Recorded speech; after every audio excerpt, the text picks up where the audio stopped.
มื้อนี้เฮาก็อาจสิมาอ่านคอมเมนต์หนึ่งพี่น้องที่มีคอมเมนต์บอกว่ามาทำงานอยู่ที่ประเทศไทย3ปีแล้วบ่มีเงินเก็บจักบาทสิเว้ากับมันก็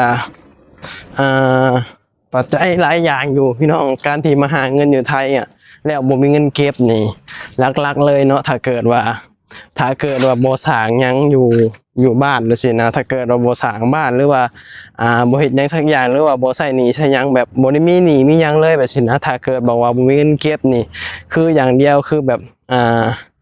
เที่ยวเก่งกินเก่งลิ้นหลายใช้เงินเกินโตแล้วก็ใช้เงินฟุ่มเฟือยพี่น้องแน่นอนถ้าเกิดว่าเฮามาหาเงินอยู่ไทยภายใน3ปีนี่เขาบอกว่าเขามีเงินเก็บนี่มันเป็นไปบ่ได้พี่น้องมันต้องมีเงินเก็บถ้าเขาสิเก็บมาเนาะอันนี้ย่านแบบว่ามันบ่มีเงินเก็บว่าสินะถึงแม้เงินเดือน 9,000 ก็จริงได้เฮาว่าเฮาเชื่อว่ามันต้องมีเงินเก็บฝนตกบาทนี่เอาแล้วพี่น้องฝนตกไปแล้วพี่น้องไปแล้วไปตลาดเด้อบาทนี่ฝนตกเลยฝนตกห้ำเลยสบายดีพ่อพี่น้องสวัสดีพ่อแม่พี่น้องทางฝั่งไทยนำครับผมมาพอกันก็คำย้ำแรงพี่น้องชีวิตในเมืองใหญ่ประเทศไทยเราตอนนี้ก็กำลังเดินทางไปซื้อกับเขาพี่น้องบรรยากาศกลางขางหอพักเนาะกะแต่ละมื้อแต่ละวันกะบ่ยังหลายพี่น้องเนาะกะชีวิตในเมืองใหญ่มันก็สิประมาณนี้มื้อนี้ก็วันหยุดกะบ่ทางใดก็สิไปซื้อกับเขาอยู่ที่ตลาดนั่นแหละพี่น้องป้าโตเบิ่งพี่น้องมะ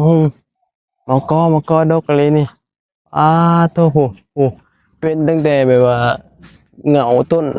ฮอดอันน่ะพูดเลยป้าเบิ่งถ่ายรูปไว้กันซื้อกับข้าวกับน้ำก่อนพี่น้องค่อยค่ำยามแลงเนาะ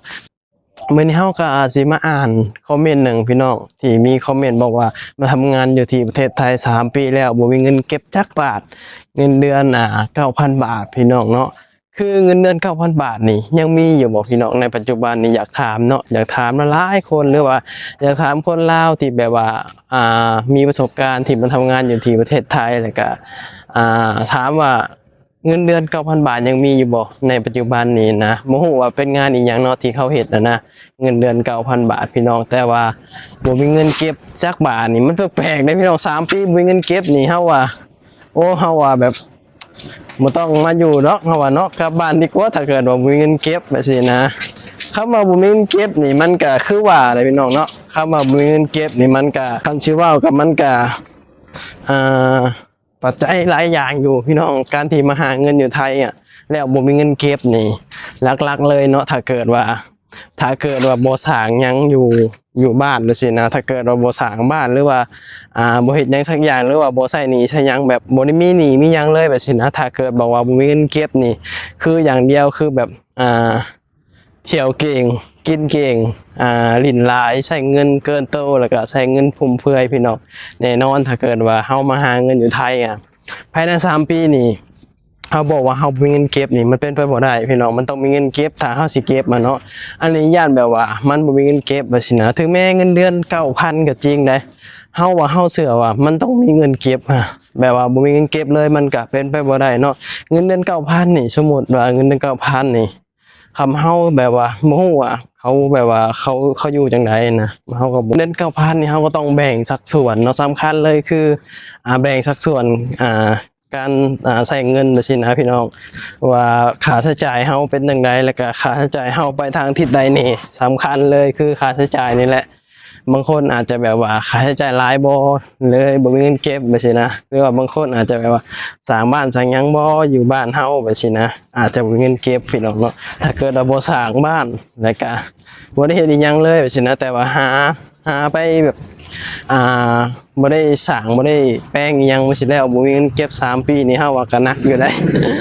เฮาว่าก็หนักอยู่ได้ภายใน3ปีนี่เฮาว่าถ้าบ่มีเงินเก็บจักบาทเลยนี่มันก็เสียเวลาได้เฮาว่ามาหาเงินเนาะแบบว่าสร้างว่า3ปีแล้วบ่มีเงินเก็บนี่มันแม่นบ่พี่น้อง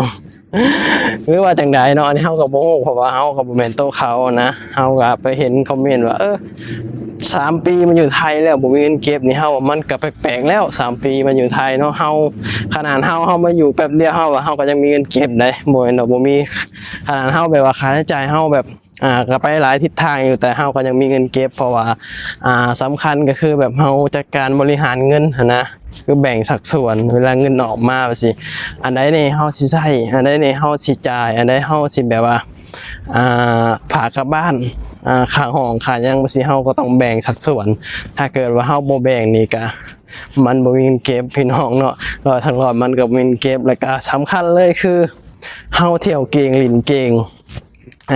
ซื้อของแบบพุ่มเพื่ออยากได้หยังก็ซื้ออยากได้หยังก็ซื้อนี่มันก็บ่มีเงินเก็บพี่น้องเนาะเพราะฉะนั้นแล้วเฮาก็ต้องมีระเบียบวินัยกับตัวเองให้หลายพี่น้องเนาะคือแบบให้หลายที่สุดเลยแหละในยุคสมัยนี้นะถ้าเกิดว่าเฮาอยากได้หยังนี่เฮาก็ต้องแบ่งว่าเดือนนี้เฮาสิเอาอันนี้เดือนนี้เฮาสิซื้ออันนี้เพราะฉะนั้นเฮาต้องแบ่งแบบนี้เด้พี่น้องเนาะคือเฮาก็เก็บเงินแบบว่าบางทีเฮาอยากได้กางเกงเนาะกางเกงตัวหนึ่ง300-400เฮาก็เดือนนี้เฮาจะเอาเดือนหน้าเฮาก็เอาอีกอย่างนึงแบบนี้นะเฮาบ่ได้ซื้อแบบพร้อมกันทีเดียวแบบว่าให้มันจบในสิ่งที่เฮาอยากได้แบบนี้นะถ้าเกิดว่าเฮาซื้อพร้อมกันทีเดียวเลยนี่มันก็คืออย่างไรพี่น้องเนาะมันก็แบบค่าใช้จ่ายมันก็สิเพิ่มขึ้นแบบนี้นะถ้าเกิดว่าเฮาแบ่งสัดส่วนเดือนนี้เฮาเอานี่เดือนหน้าเฮาเอานี่มันก็สิแบบว่าเงินที่เฮาหามามันก็สิแบบมีเก็บมีหยังแบบนี้นะถ้าเกิดว่าบ่แบ่งเงินนี่มันบ่มีเงินเก็บเด้ถ้าเกิดว่าเฮาแบบใช้ตามใจเฮาหรือว่าใช้แบบแล้วแต่เฮาสิใช้แบบนี้นะมันบ่มีเงินเก็บพี่น้องเพราะฉะนั้นแล้วก็ต้องแบบจัดการบริหารเงินให้เป็นมันถึงจะมีเงินเก็บถ้าบ่จัดการบริหารเงินบ่เป็นมันก็บ่มีเงินเก็บพี่น้องจังไดก็บ่มีเงินเก็บฝนตกบาดนี่เอาแล้วพี่น้องฝนตกแน่นี่ฝนตกแล้วบัดนี้เอาตายแล้ว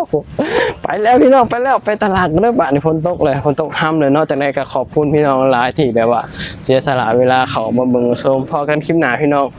สบายดีสวัสดีครับผมฝนตกแล้วนี่เบิ่งแน่นี่มันตกแล้วอ่ะครับผม